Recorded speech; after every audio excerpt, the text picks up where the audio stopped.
ಎಲ್ಲರಿಗೂ ನಮಸ್ಕಾರ. ಕಥಾವಾಚನಾಲಯಕ್ಕೆ ಸ್ವಾಗತ.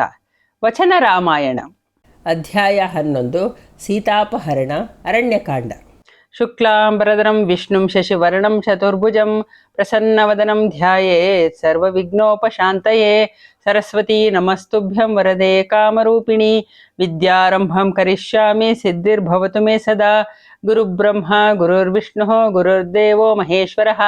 ಗುರುಃ ಸಾಕ್ಷಾತ್ ಪರಬ್ರಹ್ಮ ತಸ್ಮೈ ಶ್ರೀ ಗುರವೇ ನಮಃ. ಕೂಜಂತಂ ರಾಮ ರಾಮೇತಿ ಮಧುರಂ ಮಧುರಾಕ್ಷರಂ. ಆರುಹ್ಯ ಕವಿತಾ ಶಾಖಾಂ ವಂದೇ ವಾಲ್ಮೀಕಿ ಕೋಕಿಲಂ. ರಾಮಾಯ ರಾಮಭದ್ರಾಯ ರಾಮಚಂದ್ರಾಯ ವೇದಸೇ. ರಘುನಾಥಾಯ ನಾಥಾಯ ಸೀತಾಯ ಪತಯೇ ನಮಃ. ಸೀತೆಯ ಮಾತುಗಳನ್ನು ಕೇಳಿ ರಾವಣನು ಗಹಗಹಿಸಿ ನಗುತ್ತಾ ಚಪ್ಪಾಳೆ ತಟ್ಟಿದನು. ಆಗ ಅವನ ಶರೀರ ಬೃಹದಾಕಾರವಾಗಿ ಬೆಳೆಯಿತು. ಅವನು ಸೀತೆಗೆಂದನು, ಹುಚ್ಚು ಹುಡುಗಿ, ನೀನು ನನ್ನ ಮಾತುಗಳನ್ನು ಸರಿಯಾಗಿ ಕೇಳಿಸಿಕೊಂಡಿಲ್ಲ ಎಂದು ಕಾಣುತ್ತದೆ. ನಾನು ಆಕಾಶದಲ್ಲಿ ನಿಂತುಕೊಂಡು ಭೂಮಿಯನ್ನು ಕೈಯಲ್ಲಿ ಎತ್ತಿ ಹಿಡಿಯಬಲ್ಲೆ, ಸಮುದ್ರವನ್ನೇ ಕುಡಿಯಬಲ್ಲೆ, ಯುದ್ಧದಲ್ಲಿ ಮೃತ್ಯುವನ್ನೇ ಕೊಲ್ಲಬಲ್ಲೆ, ತೀಕ್ಷ್ಣವಾದ ಬಾಣಗಳಿಂದ ಸೂರ್ಯನ ಗತಿಯನ್ನೇ ತಡೆ ಹಿಡಿಯಬಲ್ಲೆ, ಭೂಮಿಯನ್ನೇ ಒಡೆಯಬಲ್ಲೆ. ನಾನು ಬೇಕಾದ ರೂಪಗಳನ್ನು ತಾಳಬಲ್ಲೆ, ನಿನ್ನ ಇಷ್ಟಾರ್ಥಗಳನ್ನು ಪೂರೈಸಬಲ್ಲ ನಿನ್ನ ಗಂಡನೂ ಆಗಬಲ್ಲೆ, ತಿಳಿಯಿತೇ? ಹೀಗೆಂದು ಹೇಳುತ್ತಿದ್ದಂತೆ ರಾವಣನ ಕಣ್ಣುಗಳು ಕೆಂಪಡೆರಿದವು. ಕ್ರೋಧಾವಿಷ್ಟನಾಗಿ ತನ್ನ ಸನ್ಯಾಸಿ ವೇಷವನ್ನು ತೊರೆದು ಭಯಂಕರವಾದ ತನ್ನ ನಿಜರೂಪದಲ್ಲಿ ಕಾಣಿಸಿಕೊಂಡನು. ಆಭರಣಗಳಿಂದ ಅಲಂಕೃತನಾದ ಅವನು ಮಿಂಚಿನಿಂದ ಕೂಡಿದ ಕಪ್ಪು ಮೋಡದಂತಿದ್ದನು. 10 ತಲೆಗಳು 20 ಕೈಗಳು ಅವನಿಗಿದ್ದವು. ಅವನು ಕೆಂಪು ಬಟ್ಟೆಯನ್ನು ತೊಟ್ಟಿದ್ದನು. ಅವನು ಕರಿಗೂದಲಿನ ಪೀತಾಂಬರ ಧಾರಿಣಿಯಾದ ಸೀತೆಯನ್ನು ನೋಡುತ್ತಾ ನಿಂತನು. ಅನಂತರ ಮೃದುಸ್ವರದಲ್ಲಿ ಹೇಳಿದನು, ಸುಂದರಿ, 3 ಲೋಕಗಳಲ್ಲಿ ವಿಖ್ಯಾತನಾದ ಗಂಡನು ನಿನಗೆ ಬೇಕೆಂದಿದ್ದರೆ ಒಳ್ಳೆಯ ಮಾತಿನಿಂದ ನನ್ನನ್ನು ವರಿಸು. ನಾನು ನಿನಗೆ ಸರಿಯಾದ ಗಂಡ. ಎಂದಿಗೂ ನಿನಗೆ ಇಷ್ಟವಾಗದ ಕೆಲಸವನ್ನು ನಾನು ಮಾಡುವುದಿಲ್ಲ. ಆ ಮನುಷ್ಯನ ಮೇಲಿನ ಪ್ರೀತಿಯನ್ನು ಬಿಟ್ಟು ಬಿಡು, ನನ್ನನ್ನು ಪ್ರೀತಿಸು. ಏ ಮೂಢೆಯೇ, ಬಹಳ ತಿಳಿದವಳೆಂದು ಭಾವಿಸಿಕೊಂಡಿರುವವಳೆ, ರಾಜ್ಯಭ್ರಷ್ಟನೂ ಮಹತ್ವಾಕಾಂಕ್ಷಿಯೂ ಇಲ್ಲದವನೂ ಅಲ್ಪಾಯುವೂ ಆದ ರಾಮನನ್ನು ಏತಕ್ಕಾಗಿ ಇಷ್ಟೊಂದು ಪ್ರೀತಿಸುತ್ತಿದ್ದೀಯೇ? ಆ ಬುದ್ಧಿಯಿಲ್ಲದ ಮನುಷ್ಯನು ಹೆಣ್ಣಿನ ಮಾತಿಗಾಗಿ ರಾಜ್ಯವನ್ನು, ಬಂಧುಗಳನ್ನು, ಸಹೃದಯರನ್ನು ಬಿಟ್ಟು ಕ್ರೂರ ಮೃಗಗಳು ತುಂಬಿರುವ ಈ ಕಾಡಿನಲ್ಲಿ ಬಂದು ವಾಸ ಮಾಡುತ್ತಿದ್ದಾನಲ್ಲ. ಹೀಗೆ ಹೇಳುತ್ತಾ ಕಾಮಮೋಹಿತನಾದ ರಾವಣನು ಸೀತೆಯನ್ನು ಸಮೀಪಿಸಿದನು. ಎಡಗೈಯಿಂದ ಸೀತೆಯ ತಲೆಗೂದಲನ್ನು ಹಿಡಿದುಕೊಂಡು ಬಲಗೈಯಿಂದ ಅವಳ ನಿತಂಬವನ್ನು ಹಿಡಿದೆತ್ತಿದನು. ಮೃತ್ಯುವಿನಂತಿದ್ದ ಭಯಂಕರವಾದ ಕೋರೆ ಹಲ್ಲುಗಳ ದೊಡ್ಡ ಭುಜಗಳ ರಾಕ್ಷಸನನ್ನು ನೋಡಿ ವನದೇವತೆಗಳು ಹೆದರಿ ಓಡಿ ಹೋದರು. ಆಗ ಮಾಯಾಮಯನಾದ ಅವನ ರಥವು ಕರ್ಕಶ ಶಬ್ದವನ್ನು ಮಾಡುತ್ತಾ ಅಲ್ಲಿ ಪ್ರತ್ಯಕ್ಷವಾಯಿತು. ರಾವಣನು ಸೀತೆಯನ್ನು ಬೆದರಿಸುತ್ತಾ ಅವಳನ್ನೆತ್ತಿಕೊಂಡು ರಥವನ್ನೇರಿದನು. ಆಗ ಸೀತೆಯು ರಾಮ ರಾಮ ಎಂದು ಗಟ್ಟಿಯಾಗಿ ಕೂಗಿದಳು. ರಾವಣನ ರಥವು ಆಕಾಶಕ್ಕೆ ನೆಗೆದು ಚಲಿಸಲಾರಂಭಿಸಿತು. ಸೀತೆಯು, ಅಯ್ಯೋ ಲಕ್ಷ್ಮಣ, ಮಹಾಬಾಹುವೆ, ಅಣ್ಣನ ಮುದ್ದಿನ ತಮ್ಮನೇ, ರಾಕ್ಷಸನು ನನ್ನನ್ನು ಹೊತ್ತೊಯ್ಯುತ್ತಿದ್ದಾನೆ, ನಿನಗೆ ತಿಳಿಯದೇ ಹೋಯಿತೆ?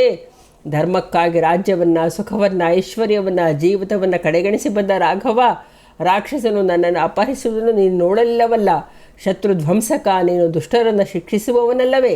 ದುರ್ಜನರು ಮಾಡುವ ಪಾಪಕರ್ಮಗಳಿಗೆ ತತ್ಕ್ಷಣ ಫಲ ಸಿಕ್ಕುವುದಿಲ್ಲ. ಸತ್ಯಗಳು ಪಕ್ವವಾಗಲು ಸಮಯ ಬೇಕಾಗುವಂತೆ ಇದಕ್ಕೂ ಸಮಯ ಹಿಡಿಯುತ್ತದೆ. ರಾವಣ, ನಿನಗೆ ವಿನಾಶಕಾಲ ಬಂದಿದೆ. ಅದಕ್ಕೆ ಈ ವಿಪರೀತ ಬುದ್ಧಿ ನಿನಗೆ ಬಂದಿದೆ. ನಿನಗೆ ಪ್ರಾಣಘಾತಕವಾದ ಆಪತ್ತು ರಾಮನಿಂದ ಬರಲಿದೆ. ಕೈಕೇಯಿ ಇಷ್ಟಾರ್ಥ ಈಗ ನೆರವೇರಿತು. ಧರ್ಮ ಕಾಮನ ಪತ್ನಿಯನ್ನು ಅಧರ್ಮನು ಕಾಮನು ಅಪಹರಿಸುತ್ತಿದ್ದಾನೆ. ಜನಸ್ಥಾನದಲ್ಲಿರುವ ಕರ್ಣಿಕಾ ವೃಕ್ಷಗಳನ್ನು ವಿನಂತಿಸುತ್ತಿದ್ದೇನೆ. ರಾವಣನೆಂಬ ರಾಕ್ಷಸನು ಸೀತೆಯನ್ನು ಕದ್ದೊಯ್ದನೆಂದು ರಾಮನಿಗೆ ಹೇಳಿರಿ. ಪ್ರಸ್ರವಣಗಿರಿಗೆ ವಂದಿಸುತ್ತೇನೆ. ಬೇಗನೆ ರಾಮನಿಗೆ ಹೇಳು ಗಿರಿ, ರಾವಣನು ಸೀತೆಯನ್ನು ಅಪಹರಿಸಿದನೆಂದು. ಗೋದಾವರಿಯೇ, ನಿನಗೆ ನಮಸ್ಕಾರ. ನೀನಾದರೂ ಹೇಳು, ರಾವಣನು ಸೀತೆಯನ್ನು ಕದ್ದೊಯ್ದನೆಂದು. ಈ ವನದಲ್ಲಿರುವ ವನದೇವತೆಗಳಿಗೆ ವಂದಿಸುತ್ತೇನೆ. ನನ್ನ ಅಪಹಾರವಾಯಿತೆಂದು ರಾಮನಿಗೆ ತಿಳಿಸಿರಿ. ಇಲ್ಲಿರುವ ಎಲ್ಲ ಜೀವಿಗಳಿಗೂ ನಮಸ್ಕಾರ. ಪ್ರಾಣಕ್ಕಿಂತಲೂ ಪ್ರಿಯಳಾದ ಸೀತೆಯ ಅಪಹರಣವಾಯಿತೆಂದು ರಾಮನಿಗೆ ತಿಳಿಸಿರಿ. ವಿವಶಳಾಗಿ ಅಪಹೃತಳಾದ ಸೀತೆಯನ್ನು ರಾಮನು ಪರಾಕ್ರಮದಿಂದ ಬಿಡಿಸಿಕೊಂಡು ತರುವನು. ಯಮನೇ ನನ್ನನ್ನು ಕೊಂಡೊಯ್ದರೂ ರಾಮನು ನನ್ನನ್ನು ಅವನಿಂದ ಮುಕ್ತಗೊಳಿಸುತ್ತಾನೆ. ಹೀಗೆ ವಿಲಪಿಸುತ್ತಿದ್ದ ಸೀತೆಯು ಜಟಾಯುವನ್ನು ಕಂಡಳು. ಅವಳು ಅವನನ್ನು ಕರೆದು ಹೇಳಿದಳು, ಜಟಾಯುವೇ, ನೋಡು, ಈ ಪಾಪಿಯು ನನ್ನನ್ನು ಅಪಹರಿಸುತ್ತಿದ್ದಾನೆ. ಇವನನ್ನು ತಡೆಯುವುದು ನನ್ನಿಂದಾಗದು. ಇವನು ಮಹಾಕ್ರೂರನು, ಬಲಶಾಲಿ, ಆಯುಧಧಾರಿ. ಜಟಾಯುವೇ, ನನ್ನ ಅಪಹರಣವನ್ನು ರಾಮನಿಗೂ ಲಕ್ಷ್ಮಣನಿಗೂ ತಿಳಿಸು. ನಿದ್ದೆಯಲ್ಲಿದ್ದ ಜಟಾಯುವಿಗೆ ಸೀತೆಯ ಕೂಗು ಕೇಳಿಸಿತು. ಮೊದಲು ಅವನಿಗೆ ರಾವಣನೂ ಅನಂತರ ಸೀತೆಯೂ ಕಾಣಿಸಿದರು. ಪರ್ವತ ಶೃಂಗದಂತಿದ್ದ ಹರಿತ ಕೊಕ್ಕಿನ ಜಟಾಯುವು ಮರದಲ್ಲೇ ಕುಳಿತು ರಾವಣನಿಗೆ ಹಿತವಚನ ಹೇಳಿದನು. ತಮ್ಮ ದಶಕಂಠ, ಧರ್ಮಶೀಲನೂ ಸತ್ಯಸಂಧನೂ ಆದ ನೀನು ಇಂತಹ ನಿಂದ್ಯ ಕರ್ಮವನ್ನು ಮಾಡುವುದೇ? ನಾನು ಜಟಾಯು ಎಂಬ ಗೃದ್ರ ರಾಜ, ಮಹಾಬಲಶಾಲಿ ನಾನು. ಸಕಲ ಲೋಕಗಳಿಗೂ ರಾಜನಾದ, ಮಹೇಂದ್ರ ವರುಣರಿಗೂ ಸಮಾನನಾದ, ಲೋಕಹಿತದಲ್ಲಿ ಯುಕ್ತನಾದ ದಶರಥನ ಮಗನಾದ ರಾಮನ ಧರ್ಮಪತ್ನಿ ಈಕೆ. ಸೀತೆ ಎಂದು ಹೆಸರು. ಧರ್ಮನಿಷ್ಠನಾದವನು ಪರಪತ್ನಿಯನ್ನು ಮುಟ್ಟಬಹುದೇ? ರಾಜಪತ್ನಿಯರನ್ನು ನೀನು ರಕ್ಷಿಸಬೇಕು. ನಿನ್ನ ಈ ನೀಚ ಬುದ್ಧಿಯನ್ನು ಬಿಟ್ಟು ಬಿಡು. ಪರಸ್ತ್ರೀಗೆ ಆಸೆ ಪಡಬೇಡ. ತನ್ನ ಸ್ತ್ರೀಯರ ಹೇಗೋ ಹಾಗೆ ಪರಸ್ತ್ರೀಯರನ್ನು ರಕ್ಷಿಸಬೇಕಪ್ಪ. ಪೌಲಸ್ತ್ಯ ಕುಲಭೂಷಣನೇ, ಧರ್ಮ ಅರ್ಥ ಕಾಮಗಳಲ್ಲಿ ರಾಜನು ಹೇಗೆ ನಡೆದುಕೊಳ್ಳುತ್ತಾನೋ ಹಾಗೆ ಪ್ರಜೆಗಳೂ ಅನುಸರಿಸುತ್ತಾರೆ. ಪಾಪವೋ ಪುಣ್ಯವೋ ರಾಜನಿಂದಲೇ ಉಂಟಾಗುವುದು. ಪಾಪ ಸ್ವಭಾವದವನು ಚಪಲನೂ ಆದ ನಿನಗೆ ಪಾಪಿ ಸ್ವರ್ಗದ ವಿಮಾನವೂ ಸಿಕ್ಕಿದಂತೆ ಪ್ರಭುತ್ವವೂ ಸಿಕ್ಕಿದೆಯೇ? ಹುಟ್ಟುಗುಣವನ್ನು ಹೋಗಲಾಡಿಸಲಾಗುವುದಿಲ್ಲವಲ್ಲ. ದುರಾತ್ಮರಲ್ಲಿ ಒಳ್ಳೆಯ ಭಾವನೆ ಹೆಚ್ಚು ಕಾಲ ಉಳಿಯುವುದಿಲ್ಲ. ನಿನ್ನ ದೇಶದಲ್ಲಾಗಲಿ ನಗರದಲ್ಲಾಗಲಿ ರಾಮನು ಯಾವುದೇ ಅಪರಾಧವನ್ನು ಎಸಗಿಲ್ಲ. ಹೀಗಿರುವಾಗ ನೀನೇಕೆ ಅವನಿಗೆ ಅನ್ಯಾಯವನ್ನು ಮಾಡುತ್ತಿದ್ದೀಯಾ? ಶೂರ್ಪಣಕಿಯು ಹೇಳಿದ ಕಾರಣದಿಂದ ಕರದೂಷಣರು ಮಿತಿಮೀರಿ ನಡೆದುಕೊಂಡರು. ಅದಕ್ಕೆ ರಾಮನಿಂದ ಹತರಾದರು. ನಿಜ ಹೇಳು, ಇದರಲ್ಲಿ ರಾಮನ ತಪ್ಪೇನಿದೆ? ಅಂತಹ ಲೋಕನಾಥನ ಹೆಂಡತಿಯನ್ನು ನೀನು ಅಪಹರಿಸುವುದಾ? ಬೇಗನೆ ಸೀತೆಯನ್ನು ಬಿಟ್ಟುಬಿಡು, ಇಲ್ಲವಾದರೆ ರಾಮನ ನೇತ್ರಾಗ್ನಿಯು ನಿನ್ನನ್ನು ಸುಟ್ಟು ಬಿಟ್ಟೀತು. ಇಂದ್ರನ ವಜ್ರಾಯುಧವು ವೃತಾಸುರನನ್ನು ಸುಟ್ಟಿತಲ್ಲ, ಹಾಗೆ ನಿನ್ನ ಕತ್ತಿಗೆ ಸುತ್ತಿಕೊಂಡಿರುವ ಮೃತ್ಯುಪಾಶವು ನಿನಗೇ ಕಾಣಿಸುತ್ತಿಲ್ಲ. ಒಬ್ಬನು ತನಗೆ ಹೊರಲು ಸಾಧ್ಯವಿದ್ದಷ್ಟು ಭಾರವನ್ನು ಮಾತ್ರ ಹೊರಬೇಕು. ಅರಗುವಷ್ಟು ಆಹಾರವನ್ನು ಮಾತ್ರ ತಿನ್ನಬೇಕು. ಯಾವುದನ್ನು ಮಾಡುವುದರಿಂದ ಧರ್ಮ ಸಾಧನೆಯಾಗಲಿ ಕೀರ್ತಿಯಾಗಲಿ ಯಶಸ್ಸಾಗಲಿ ಉಂಟಾಗುವುದಿಲ್ಲವೋ ಅಂತಹ ಕಾರ್ಯವನ್ನು ಏಕೆ ಮಾಡಬೇಕು? ರಾವಣ, ನನಗೀಗ 60,000 ವರ್ಷ ವಯಸ್ಸು. ಧರ್ಮದಿಂದ ಪಕ್ಷಿ ರಾಜ್ಯವನ್ನು ಪಾಲಿಸಿದ್ದೇನೆ. ನಾನೀಗ ವೃದ್ಧ, ನೀನು ನನ್ನ ಮುಂದೆ ಯುವಕನೇ. ಬಿಲ್ಲು ಬಾಣ ಕವಚಗಳಿರುವವನೂ ಆದರೂ ನೀನು ಸಲಿಲವಾಗಿ ಸೀತೆಯನ್ನು ಹೊತ್ತೊಯ್ಯಲಾರೆ. ರಾವಣ, ಒಂದು ಕ್ಷಣ ನಿಲ್ಲು. ನೀನು ಶೂರನಾದರೆ ನನ್ನೊಡನೆ ಯುದ್ಧ ಮಾಡು. ಕರನ ಹಾಗೆ ನೀನು ಸತ್ತು ನೆಲಕ್ಕೊರಗುವೆ. ರಾಮನು ಬೇಗನೆ ಬರುವನು. ಅನೇಕ ಬಾರಿ ದೈತ್ಯ ದಾನವರು ಸಂಹಾರ ಮಾಡಿದವನು ಅವನು. ನಿನ್ನನ್ನು ವಧಿಸುವನು. ನಾನೇನು ಮಾಡಲಿ? ನೀನು ರಾಮ ಲಕ್ಷ್ಮಣರಿಗೆ ಹೆದರಿದ್ದೀಯಲ್ಲ, ಅದಕ್ಕೆ ಕಳ್ಳರಂತೆ ನೀನು ಸೀತೆಯನ್ನು ಕದ್ದೊಯ್ಯುತ್ತಿದ್ದೀಯ. ನಾನು ಬದುಕಿರುವಾಗಲೇ ನನ್ನ ಪ್ರಾಣವನ್ನು ಕೊಟ್ಟಾದರೂ ಆ ಕೆಲಸವನ್ನು ಮಾಡುತ್ತೇನೆ. ರಕ್ಕಸ, ನಿಲ್ಲು ನಿಲ್ಲು, ನಿನಗೆ ಯುದ್ಧದ ಆತಿಥ್ಯವನ್ನು ನೀಡುತ್ತೇನೆ. ತೊಟ್ಟಿನಿಂದ ಹಣ್ಣನ್ನು ಬೀಳಿಸುವಂತೆ ನಿನ್ನ ರಥದಿಂದ ಬೀಳಿಸುತ್ತೇನೆ. ಹೀಗೆ ನ್ಯಾಯೋಚಿತವಾಗಿ ಜಟಾಯು ಹೇಳಿದ ಮಾತುಗಳನ್ನು ಕೇಳಿದ ರಾವಣನ 20 ಕಣ್ಣುಗಳು ಕೆಂಡವಾದವು. ಅವನ ತಾಳ್ಮೆಯನ್ನು ಕಳೆದುಕೊಂಡು ಜಟಾಯುವಿನ ಮೇಲೆ ದಾಳಿ ಮಾಡಿದನು. ಇಬ್ಬರಿಗೂ ಹೋರಾಟ ಪ್ರಾರಂಭವಾಯಿತು. ಇಬ್ಬರು ಒಬ್ಬರಿಗೊಬ್ಬರು ಪ್ರಹಾರ ಮಾಡಿಕೊಂಡರು. ಗಾಳಿಗೆ ಎದ್ದ ರಡರು ಮೇಘಗಳು ಪರಸ್ಪರ ಘಟ್ಟಿಸಿಕೊಳ್ಳುತ್ತಿದ್ದಾವೋ ಎಂಬಂತೆ ಅವರ ಯುದ್ಧ ತುಮುಲವಾಯಿತು. ರೆಕ್ಕೆಗಳಿರುವ 2 ಮಹಾಪರ್ವತಗಳು ಬಡಿದಾಡಿಕೊಳ್ಳುತ್ತಿದ್ದಾವೋ ಎಂಬಂತೆ ಗೃಧ್ರ ರಾಕ್ಷಸರ ಯುದ್ಧ ಅದ್ಭುತವಾಯಿತು. ರಾವಣನು ನಾಲೀಕ, ನಾರಾಚ, ವಿಕರ್ಣಿಗಳೆಂಬ ಘೋರ ಅಸ್ತ್ರಗಳನ್ನು ಜಟಾಯುವಿನ ಮೇಲೆ ಪ್ರಯೋಗಿಸಿದನು. ಅವನ ಶರಜಾಲ ಗಣವನ್ನು ಜಟಾಯು ವೀರಾವೇಶದಿಂದ ಎದುರಿಸಿದನು. ತನ್ನ ಬಲಾಢ್ಯ ಮತ್ತು ಹರಿತವಾದ ಉಗುರುಗಳಿಂದ ರಾವಣನ ಮೈ ಮೇಲೆ ಗಾಯಗಳನ್ನುಂಟು ಮಾಡಿದನು. ಅದರಿಂದ ರಾವಣನ ಕ್ರೋಧ ಮೇರೆ ಮೀರಿತು. ಶತ್ರುವನ್ನು ಕೊಲ್ಲುವ ನಿಶ್ಚಯ ಮಾಡಿ ದಶಮುಖನು 10 ಘೋರವಾದ ಬಾಣಗಳನ್ನು ತೆಗೆದುಕೊಂಡನು. ಮೃತ್ಯುದಂಡದಂತಿದ್ದ ಅತೀಕ್ಷ್ಣ ಬಾಣಗಳನ್ನು ಗೃಧ್ರ ರಾಜನ ಮೇಲೆ ಬಿಟ್ಟನು. ರಾವಣನ ರಥದಲ್ಲಿ ಅಳುತ್ತಿದ್ದ ಸೀತೆಯನ್ನು ನೋಡಿ ಜಟಾಯುವ ಹೊಡೆತವನ್ನು ಲೆಕ್ಕಿಸದೆ ರಾವಣನ ಮೇಲೆ ಎರಗಿದನು. ರಾವಣನು ಬೇರೊಂದು ಬಿಲ್ಲನ್ನು ಎತ್ತಿಕೊಂಡು ಜಟಾಯುವಿನ ಮೇಲೆ 1000 ಬಾಣಗಳನ್ನು ಹೊಡೆದನು. ಬಾಣಗಳಿಂದ ಮುಚ್ಚಿಹೋದ ಜಟಾಯುವು ಗೂಡಿನೊಳಗಿನ ಹಕ್ಕಿಯಂತೆ ಕಂಡನು.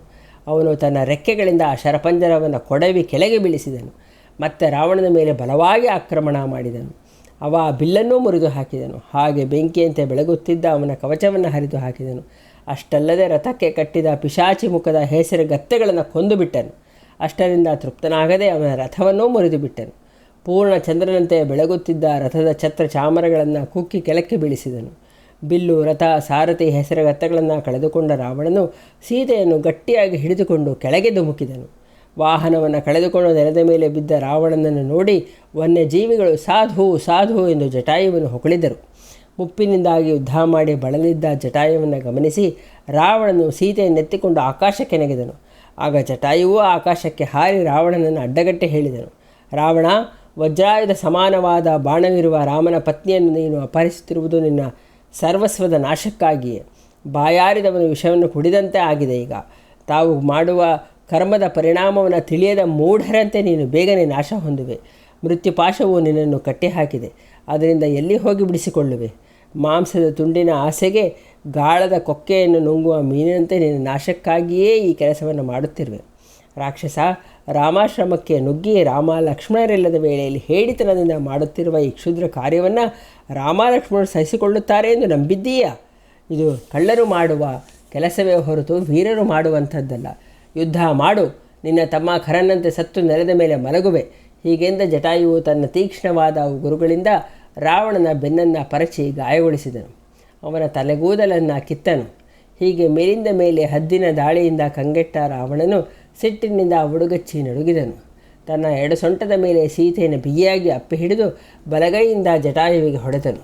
ಜಟಾಯುವು ಅವನ ಮೇಲೆ ಎರಗಿ ಅವನ ಎಡಗಡೆಯ 10 ಕೈಗಳನ್ನು ಕತ್ತರಿಸಿಬಿಟ್ಟನು. ಆದರೆ ತುಂಡಾದ ಕೈಕಾಲುಗಳು ಅದೇ ಸ್ಥಳದಲ್ಲಿ ಮತ್ತೆ ಮೂಡಿ ಬಂದವು. ಆಗ ದಶಕಂಠನು ಸೀತೆಯನ್ನು ನೆಲದ ಮೇಲೆ ಬಿಟ್ಟನು. ಸೀತೆಯನ್ನು ಬಿಟ್ಟು ಮುಷ್ಟಿ ಮತ್ತು ಕೈಕಾಲುಗಳಿಂದ ಪಕ್ಷಿರಾಜನಿಗೆ ಏಟು ಕೊಟ್ಟನು. ರಾಕ್ಷಸ ರಾಜನಿಗೂ ಗೃದ್ರ ರಾಜನಿಗೂ ಅದ್ಭುತವಾದ ಯುದ್ಧ ನಡೆಯಿತು. ಕೊನೆಗೆ ರಾವಣನು ಖಡ್ಗವನ್ನು ಎತ್ತಿಕೊಂಡು ಜಟಾಯುವಿನ ರೆಕ್ಕೆಗಳನ್ನು ಮತ್ತು ಕಾಲುಗಳನ್ನು ತರಿದು ಬಿಟ್ಟನು.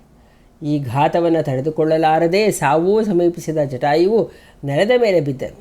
ರಕ್ತಸಿಕ್ತನಾದ ಜಟಾಯುವನ್ನು ನೋಡಿ ಸೀತೆಯು ಬಂದುವೋ ಎಂಬಂತೆ ದುಃಖದಿಂದ ಅವನ ಬಳಿ ಧಾವಿಸಿದಳು. ನೀಲ ಬಣ್ಣದ ಮೋಡದಂತಿದ್ದ ಬಿಳಿ ಬಣ್ಣದ ಎದೆಯಿದ್ದ ಶಾಂತವಾದ ಕಾಡ್ಗಿಚ್ಚಿನಂತಿದ್ದ ನೆಲದ ಮೇಲೆ ಬಿದ್ದಿದ್ದ ಜಟಾಯುವನ್ನು ರಾವಣನು ನೋಡಿದನು. ಸೀತೆಯು ಜಟಾಯುವನ್ನು ಅಪ್ಪಿಕೊಂಡು ಗೋಳಾಡಿದಳು. ಅಯ್ಯೋ, ಜನರಿಗೆ ಸಂಭವಿಸುವ ಸುಖ ದುಃಖಗಳ ಸೂಚನೆಗಳು ಮುಂಚೆಯೇ ಸಿಗುತ್ತವೆ.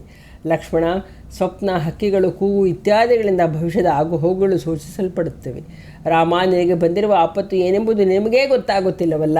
ಮೃಗ ಪಕ್ಷಿಗಳು ನನ್ನ ನಿಮಿತ್ತ ಓಡಾಡುತ್ತಿವೆ. ಆ ಜಟಾಯುವು ದಯಾಳು, ನನ್ನನ್ನು ಕಾಪಾಡಲು ಬಂದು ಪೆಟ್ಟು ತಿಂದು ಕೆಳಗೆ ಬಿದ್ದಿದ್ದಾನೆ, ಸಾಯುವಂತಾಗಿದ್ದಾನೆ. ರಾಮ, ಈಗ ನೀನೇ ನನ್ನನ್ನು ರಕ್ಷಿಸಬೇಕು. ಲಕ್ಷ್ಮಣ, ನೀನು ಬಾ, ನನ್ನನ್ನು ಉಳಿಸು. ರಾಮ ಲಕ್ಷ್ಮಣರು ಪಕ್ಕದಲ್ಲಿಯೇ ಇದ್ದಾರೋ ಎಂಬಂತೆ ಸೀತೆಯು ಗಟ್ಟಿಯಾಗಿ ಕೂಗಿಕೊಂಡಳು. ಆಗ ರಾವಣನು ಅವಳ ಹತ್ತಿರ ಹೋದನು. ಅವಳು ಮರವನ್ನು ಬಳ್ಳಿಯಂತೆ ಅಪ್ಪಿಕೊಂಡು ಗೋಳಾಡಿದಳು. ರಾಮ ರಾಮ ಎಂದು ಅತ್ತಳು. ರಾವಣನು ಬಿಡು ಬಿಡು ಎಂದು ಅವಳನ್ನು ಎಳೆದನು. ಅವಳ ತಲೆಗೂದಲನ್ನು ಹಿಡಿದುಕೊಂಡನು. ಅದು ಅವನ ಮರಣದ ಮುನ್ನುಡಿಯಾಗಿತ್ತು. ರಾವಣನು ಅವಳನ್ನು ಬಲಾತ್ ಹಿಡಿದುಕೊಂಡಾಗ ಜಗತ್ತೇ ಅಲ್ಲೋಲಗಲ್ಲೋಲವಾಯಿತು. ಗಾಳಿ ಬೀಸಲಿಲ್ಲ. ಸೂರ್ಯನು ಮಂಕಾದನು. ಬ್ರಹ್ಮನು ರಾವಣನ ಕೃತ್ಯವನ್ನು ದಿವ್ಯ ದೃಷ್ಟಿಯಿಂದ ನೋಡಿ ನಮ್ಮ ಕೆಲಸವಾಯಿತು ಎಂದು ಮುಗುಳ್ನಕ್ಕನು. ಋಷಿಗಳಿಗೆ ಸಂತೋಷ, ದುಃಖಗಳು ಒಟ್ಟಿಗೆ ಆದವು. ರಾವಣನ ಅಂತ್ಯ ಸಮೀಪಿಸಿತು ಎಂದು ಸಂತೋಷ, ಸೀತೆಗೆ ಕಷ್ಟ ಬಂತು ಎಂದು ದುಃಖ. ರಾಮ ಲಕ್ಷ್ಮಣರು ಎಂದು ರೋಧಿಸುತ್ತಿದ್ದ ಸೀತೆಯನ್ನು ಎತ್ತಿಕೊಂಡು ರಾವಣನು ಆಕಾಶ ಮಾರ್ಗವಾಗಿ ಹೋದನು. ಅಪರಂಜಿ ಚಿನ್ನದ ಮೈಬಣ್ಣದ ಪೀತಾಂಬರ ಧಾರಣಿಯಾದ ಸೀತೆಯು ಆಕಾಶದಲ್ಲಿ ಮಿಂಚಿನಂತೆ ಹೊಳೆದಳು. ಅವಳ ಪೀತಾಂಬರದ ಸೆರಗು ಗಾಳಿಗೆ ಹಾರುತ್ತಿರಲು ರಾವಣನು ಬೆಂಕಿ ಬಿದ್ದ ಪರ್ವತದಂತೆ ಕಾಣುತ್ತಿದ್ದನು. ದೊಡ್ಡ ಉಲ್ಕೆಯಂತೆ ಹೊಳೆಯುತ್ತಿದ್ದ ಸೀತೆಯನ್ನು ರಾವಣನು ಆಕಾಶದಲ್ಲಿ ಒಯ್ಯುತ್ತಿದ್ದನು. ಅವಳ ಮೈಯ ಮೇಲಿದ್ದ ಆಭರಣಗಳೆಲ್ಲ ಒಂದೊಂದಾಗಿ ಕಳಚಿ ಬೀಳುತ್ತಿದ್ದವು. ಆಕಾಶದಿಂದ ನಕ್ಷತ್ರಗಳು ಬೀಳುವಂತೆ ಕಂಡವು. ಅವಳ ಕೊರಳಿನಲ್ಲಿದ್ದ ಮುತ್ತಿನ ಹಾರವು ಕೆಳಗೆ ಬೀಳುವಾಗ ಗಂಗೆಯೇ ಧರೆಗಿಳಿದಂತೆ ಕಾಣಿಸಿತು. ಮತ್ತೆ ಉತ್ಪಾತದ ಗಾಳಿ ಬೀಸಿತು. ನಾನಾ ಪಕ್ಷಿಗಳು ಕರ್ಕಶವಾಗಿ ಕೂಗಿದವು. ಮರಗಳ ತಲೆಗಳು ಅಲುಗಾಡಿದವು. ಅವು ಹೆದರಬೇಡ ಎಂದು ಸೀತೆಗೆ ಹೇಳುವಂತಿತ್ತು. ತಾವರೆ ಕೊಳಗಳಲ್ಲಿ ಕಮಲಗಳು ಮುದುಡಿಕೊಂಡವು. ಮೀನುಗಳು ಹೆದರಿ ಕಂಗಾಲಾದವು. ಸೀತೆಯು ಪತ್ತನ್ನು ಕಂಡು ಕೊಳಗಳೂ ದುಃಖಿಸುವಂತೆ ಕಂಡವು. ಸಿಂಹಗಳು, ಹುಲಿಗಳು, ಮೃಗಗಳು, ಪಕ್ಷಿಗಳು ಸಿಟ್ಟಿನಿಂದ ಸೀತೆಯ ನೆರಳಿನ ಗುಂಟ ಓಡಿದವು. ಸೀತೆಯು ಅಪಹರಿಸಲ್ಪಡುವಾಗ ಪರ್ವತಗಳು ಜಲಪಾತಗಳೆಂಬಂತೆ ಕಣ್ಣೀರು ಸುರಿಸುತ್ತಾ ಶಿಖರಗಳೆಂಬ ಬಾಹುಗಳನ್ನು ಮೇಲೆತ್ತಿ ಹತ್ತವು. ರಾಮನ ಹೆಂಡತಿಯಾದ ಸೀತೆಯನ್ನು ರಾವಣನು ಅಪಹರಿಸುತ್ತಾನೆಂದಾದರೆ ಧರ್ಮವೆಲ್ಲಿ ಉಳಿಯಿತು? ಸತ್ಯ ಎಲ್ಲಿದೆ? ರುಜುತ್ವ, ದಯೆಗಳು ಇಲ್ಲವೆಂದಾಯಿತಲ್ಲ ಎಂದು ಎಲ್ಲ ಜೀವಿಗಳು ಗೋಳಾಡಿದರು. ಜಿಂಕೆಗಳು, ಅವುಗಳ ಮರಿಗಳು ದುಃಖದಿಂದ ಅತ್ತವು. ವನ್ಯ ದೇವತೆಗಳು ಸೀತೆಯ ದೈನ್ಯವನ್ನು ನೋಡಿ ನೋಡಿ ಕಣ್ಣೀರು ಸುರಿಸಿದರು. ರಾಮ ಲಕ್ಷ್ಮಣ ಎಂದು ರೋಧಿಸುತ್ತಿದ್ದ ಸೀತೆಯನ್ನು ತನ್ನ ನಾಶಕ್ಕಾಗಿಯೇ ರಾವಣನು ಹೊತ್ತೊಯ್ದನು. ಜೈ ಶ್ರೀರಾಮ್. ಮಂಗಳಂ ಜಯ ಮಂಗಳಂ ಶುಭ ಮಂಗಳಂ ಶ್ರೀರಾಮಗೆ. ಭಾನುಕುಲದಲ್ಲಿ ಜನಿಸಿದವಗೆ ಭಕ್ತ ಜನ ಪರಿಪಾಲಗೆ. ಲೀಲೆಯಿಂದಲಿ ವಾಲಿ ನಿಗ್ರಹ ಮಾಡಿದ ಭೂಪಾಲಗೆ. ಮಂಗಳಂ ಜಯ ಮಂಗಳಂ ಶುಭ ಮಂಗಳಂ ಶ್ರೀರಾಮಗೆ. ತಾಟಕೀಯ ಕೊಂದವನಿಗೆ ಘೋರಾಟವನ ಸಂಚಾರಿಗೆ. ಆಟಕೋಜ್ವಲ ಕಾಂತಿ ಶೋಭಿಪ ದಿವ್ಯ ರತ್ನ ಕಿರೀಟಗೆ. ಮಂಗಳಂ ಜಯ ಮಂಗಳಂ ಶುಭ ಮಂಗಳಂ ಶ್ರೀರಾಮಗೆ.